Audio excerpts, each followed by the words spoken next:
Welcome. In this video, I would like to return to the topic of academic writing and address clarity in writing. This is part 5 in my series of general academic writing. The information that I present in this video should be of immediate value to you in your academic work and of long-term value in your business and career writing. Let's get started.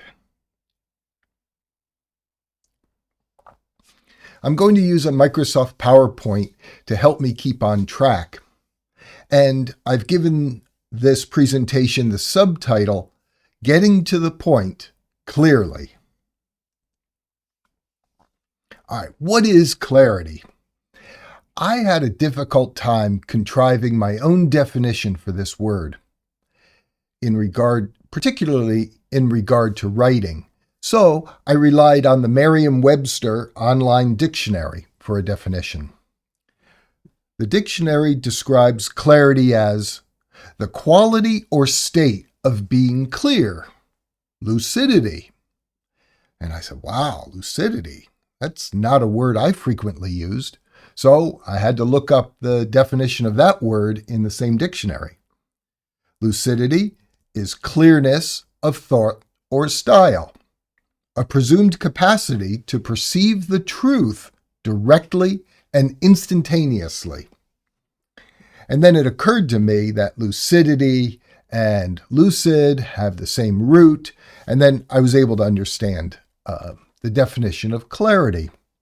It has to do with perceiving the truth, perceiving the content of a conveyed message directly and instantaneously, quickly conveying the intention of a message. That's what clarity in writing and clarity in speech offers. So, how do we write clearly? I suggest we begin with an audience analysis. Analyze what the audience will want to know and needs to know prior to drafting the statements in the academic paper. Now, this rule also applies to oral presentations. So if you're preparing to give a speech in class, the material of this video might be helpful to you in that activity also. So identify what the audience's expectations are. What do they wish to learn? What should they learn? And judge what the audience already knows so that you don't have to repeat details unnecessarily. The first part of this series on academic writing addressed the topic of audience analysis, and I've included a URL to that video. So if you'd like to know more about audience analysis, I encourage you to watch that video. The second step in clear writing is to put all data into context. Ensure that the reader will be able to understand not just what you wrote, but also infer why you presented that data. Why did you write it? Tell the reader what you expect them to do with the information that you present. Now, in formal research papers, it's inappropriate to speak or to write in the second person perspective using, the pronoun you. So you can still convey to the reader of your formal papers what they could do or what you wish them to do with the information by making statements of fact, defending those statements with empirical evidence that persuades the reader to understand your arguments and then to internalize the arguments in a manner that may change their own behaviors. If you're making a request, particularly in an email message. Be clear. Put that request at the beginning of the message and then include any necessary data that explains maybe nuances of the request or explains why you're making the request. But don't bury the lead. If you're making a request, make it right up front at the beginning of the email message so that your reader knows what you're asking of them. Write concisely. Remove all unnecessary words, including modifiers, such as adjectives, adverbs. Know the rules of standard American English. Now, I'd like to tell you to never break the rules, but I have to qualify that statement. I recommend never breaking the rules of English grammar in a formal paper. But when giving a speech, it's okay to break the rules occasionally for rhetorical effect. But in writing, we kind of stick to the rules of English pretty closely. If you'd like to know more about concision in writing, or writing concisely, I've created a YouTube video, and it was part 4 in this series on academic writing. Avoid ambiguity in your writing, particularly when it comes to the use of jargon terms and abbreviations, especially initialisms or acronyms such as NSA and FBI. These are initialisms where the letters of the abbreviation are individually identified. An acronym is an abbreviation that's spoken as a word, such as NASA. NASA is still pronounced NASA, as if it were its own word. And be careful about words that have multiple meanings. Some of these words are spelled the same and maybe even pronounced in the same way, such as the word alien. The word alien, to me, initially reminds me of the movie E.T. or of UFOs. It's extraterrestrial being. But alien also means a human immigrant that has not yet been naturalized as a citizen. So if you were writing a paper that addressed immigration, such as in a political science course, you may have to offer a claim of definition for the word alien if you wish to use the word alien in that paper. Another phrase that kind of drives me nuts is the use of a lot to mean much or many, as in, I've got a lot of candy in my kitchen. That's perfectly fine in colloquial discourse, but it kind of smacks of informality when presented in writing. So I recommend limiting the use of the word a lot to either being the identification of a parcel of undeveloped land, as in, next to my house, there is an available lot. Or when addressing auction items, sometimes at an auction, your bidders bid on a lot of items rather than a single item. So there may be a package that includes multiple items and you have to bid on the whole set, the lot. Choose your words carefully. Many words can be interchanged with one another, but they have different meanings, such as I frequently note students make a mistake when using the verb affect and the noun effect.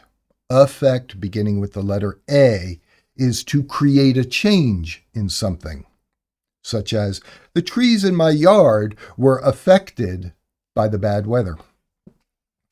Effect is a noun, not a verb.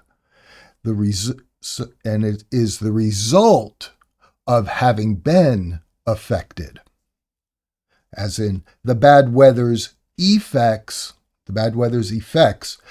are visible in the damage to the trees.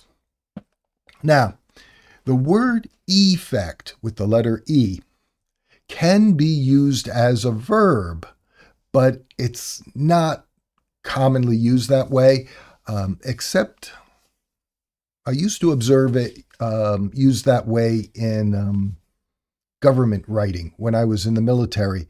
And it leads to confusion. Affect with an A is a perfectly good verb.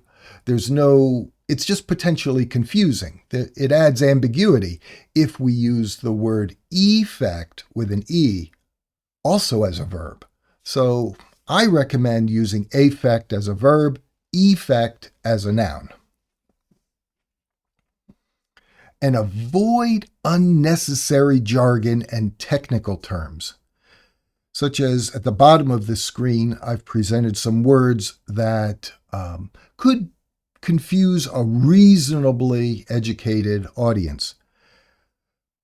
For example, do you know the distinction between cryptography and cryptology? Cryptography is the writing of codes. Cryptology is the breaking, the decoding of enciphered information. Latin phrases can also lead to potential confusion because while they are commonly used in advanced academic writing, for most undergraduates, there's a pretty good chance that these Latin phrases could be misused. So if you choose to use a Latin phrase, make sure you're using it correctly and the audience to whom you're delivering your work is likely to also understand those words. Business phrases such as boil the ocean, punt, best practice, make hay, jump the shark, corner case, bandwidth, and the long tail all have very specific meanings. They are to some degree commonly used in business correspondence, but do you really know what it means to jump the shark? Do you remember watching the Happy Days episode where Fonzie literally water skied over the shark? Some of these are a bit dated, and their value in academic writing, I think, has been lost. So I'm going to recommend that you avoid them and stick to more specific nouns and verbs that are still in common use outside of the discipline in which you tried to use some of the less common words. When you're writing, make sure your statements are logical. A problem that I've observed this semester that, interestingly, I hadn't observed for many years is the use of non sequiturs in statements. Okay, I know I'm using a Latin phrase here, but the phrase non sequitur means does not follow, such as, I like ice cream, as the weather is fine today.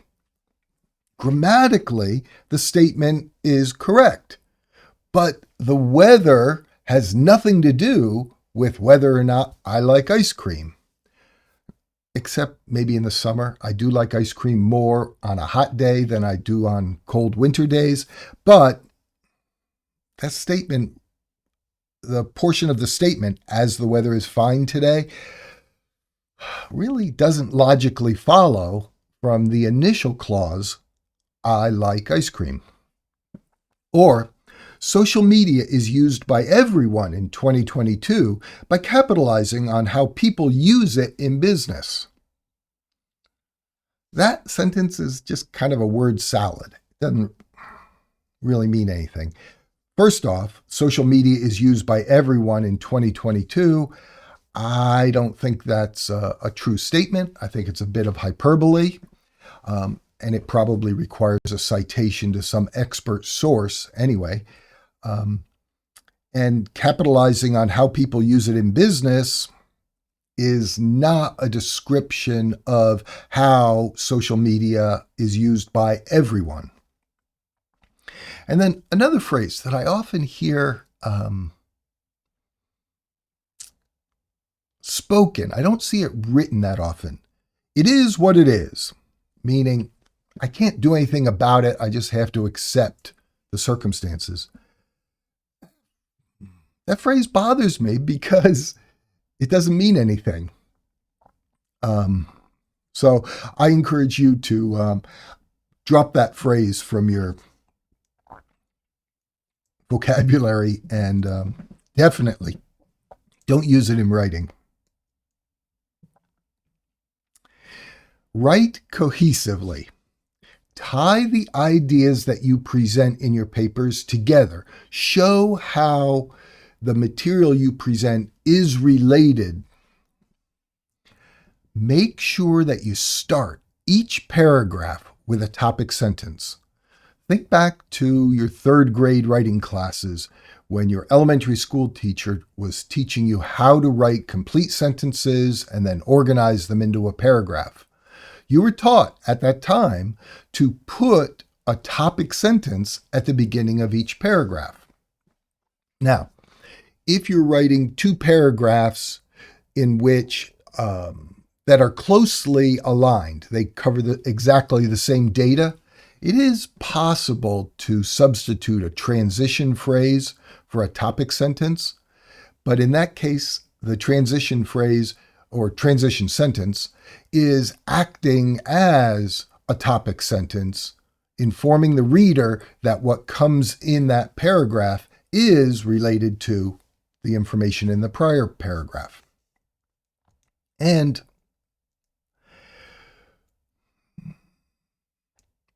if you're not going to use a transition sentence at the beginning of linked paragraphs, make sure you've got a transition sentence at the end of the paragraph so that the reader knows you're about to change topic slightly. Always seek to write persuasively. Your job as a college student is not simply to report data back to your professors. Your job as a college student is to put the data that you've acquired during your research into some form of context that demonstrates to your professor that you understand the material and the value that the material has. So, create claims, also known as propositions, and make sure that they are defended using either specific examples or data that comes from expert sources and then is properly identified in your writing style. I usually write in APA style, so I use the citation and reference format of identifying the sources of data that I use. But all academic writing is principally about making arguments, and an argument has two required components. The claim, which is also called a proposition, that's the debatable statement that you wish the audience to accept. And then the second part of a good argument will have evidence that persuades the reader to accept the claim.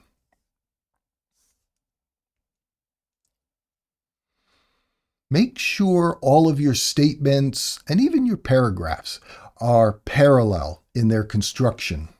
Here's some examples. An incorrect example. Many people find that speaking extemporaneously is more difficult than to speak from a script.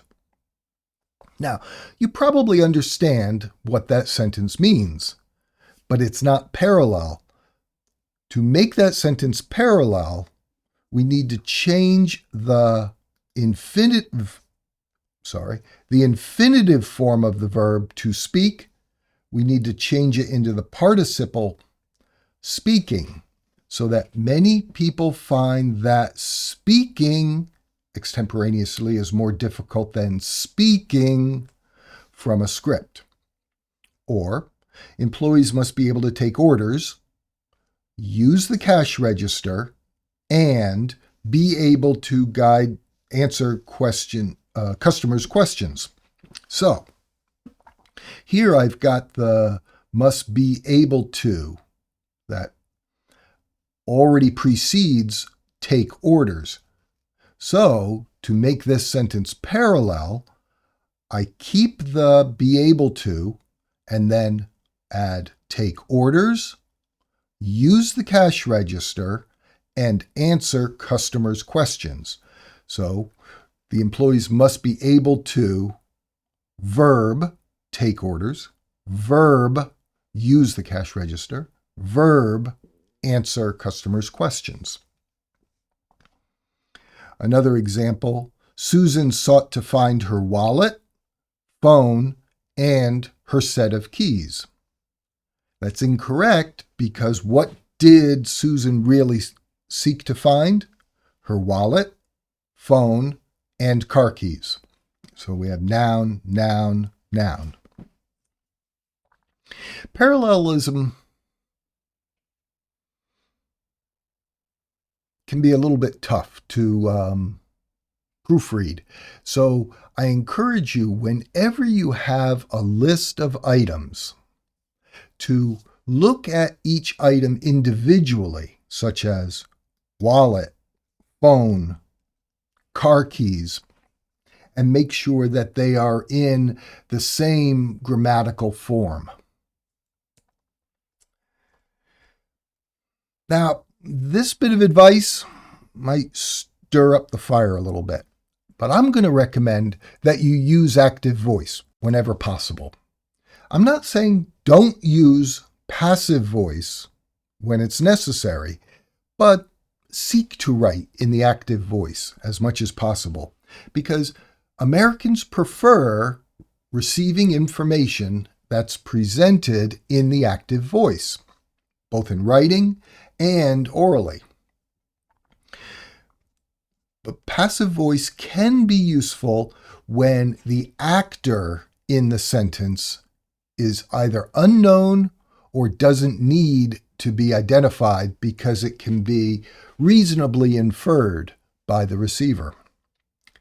So simply, active voice places the grammatical subject of a sentence before the verb, as in I'm the subject.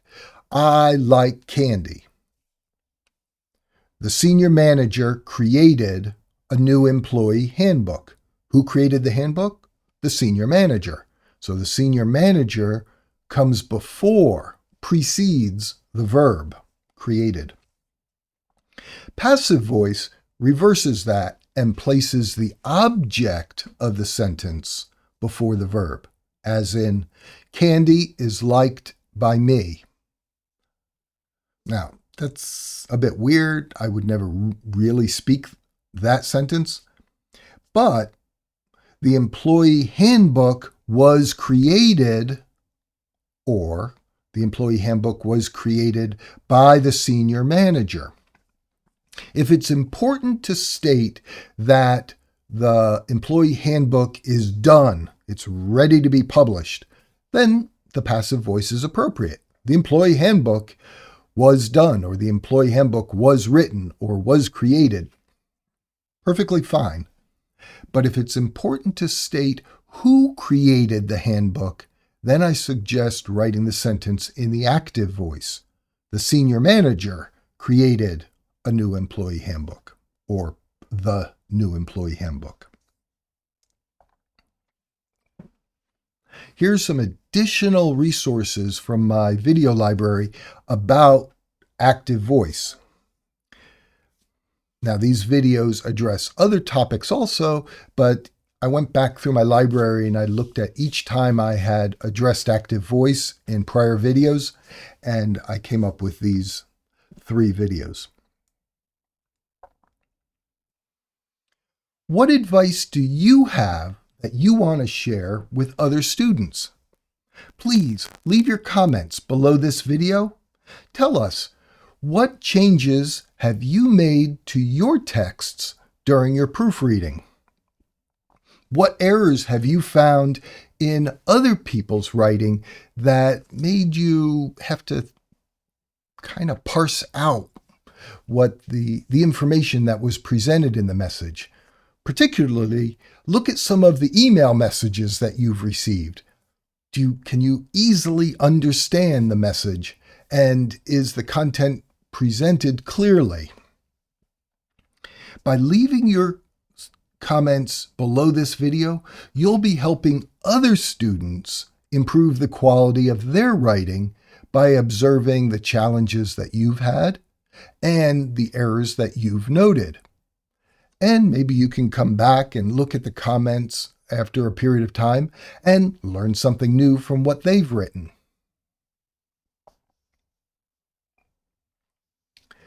I hope the information in this video is helpful to you. I think it's vital that we write clearly, and when we're giving oral presentations, that the content is clearly presented.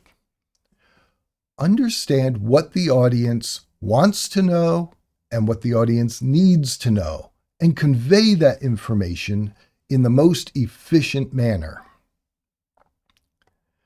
Until we meet again in a future video, I wish you the absolute best in all of your academic work, particularly as you work to be more clear in your academic writing. Bye for now. Mika, you are a nice dog. Yes. Oh, so soft. You like it when I rub your cheeks, don't you? Yeah. You're a good dog. Are you having a nice day?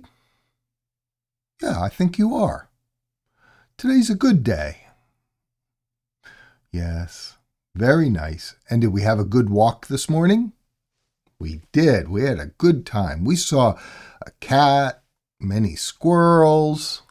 It was wonderful. You like squirrels. Oh, I love you so much.